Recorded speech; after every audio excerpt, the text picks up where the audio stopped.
Kenzie, I am determined to keep this video under 3 minutes because the last two were around 8.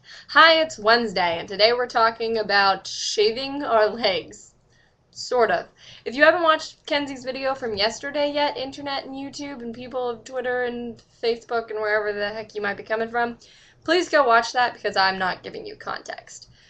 Kenzie, you asked my opinion on shaving my legs and why I do it, and if I'm just sort of following this standard that at some point in my life I started shaving my legs and now I shave them all the time. We're going to start there, and if I have time for more, I'll give you more.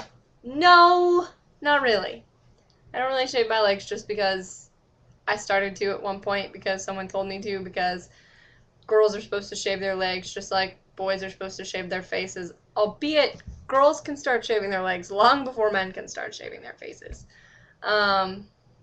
And it's just sort of an accepted convention of puberty. I started shaving my legs, here's a fun fact, in 5th grade? End of 4th grade, maybe? I was really young. And I started shaving my legs, and I remember this really clearly, but I really hated the way that jeans and pants felt against her hairy legs. It sounds disgusting to say nowadays. I don't know. Ugh. But, there you go. That's a testament to my sort of revulsion of hairy legs. I never liked it. I never did. So I went to my mom when I was really little, after sort of sneaking the use of her razor for a while, and said, like, I want to shave my legs. I don't like them. I don't like them hairy. I want it gone. And, yeah. So I've pretty much been shaving my legs ever since then. And I was really awful at it in high school and middle school, and it took a long time. And then sometime more recently in life, it's been really good. You talked in your video yesterday about how it takes you a long time, and you always cut yourself, and the nicks, they hurt, especially when the shaving cream and the water goes over it. Oh, that's a stinging pain.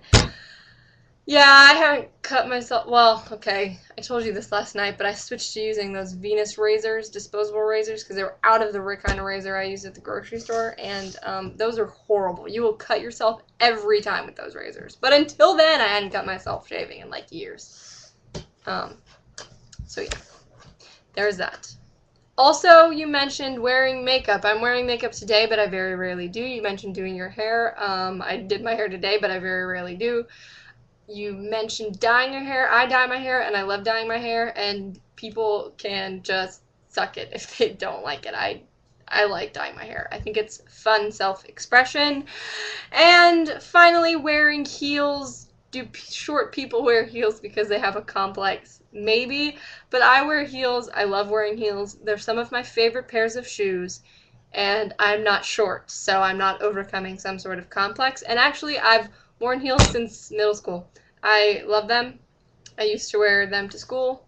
I pretty much have always worn them. I think they're really great. So there you go. 3 minutes and 24, 5, 6, whatever, 30-ish seconds for my opinion on things related to your video.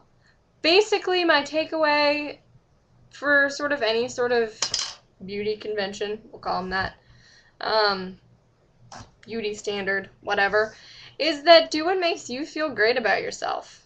If your professor feels best about herself not shaving her legs and wearing flats and not dyeing her hair and having an easy-to-manage haircut, which I think my single-layer long flat hair is pretty simple, and doesn't wear makeup, that's great. That's so awesome. But if you're also the type of person who loves spending an hour every morning getting up and showering and doing your hair and putting on your makeup, that's also really great. As long as at the end of the day, and the beginning of the day, and the middle of the day, and while you're sleeping, you feel beautiful and wonderful about yourself, that's sort of the end goal of everything. So, feel beautiful. Have a wonderful Wednesday. Kenzie, you'll see me Monday, and I'll see you tomorrow.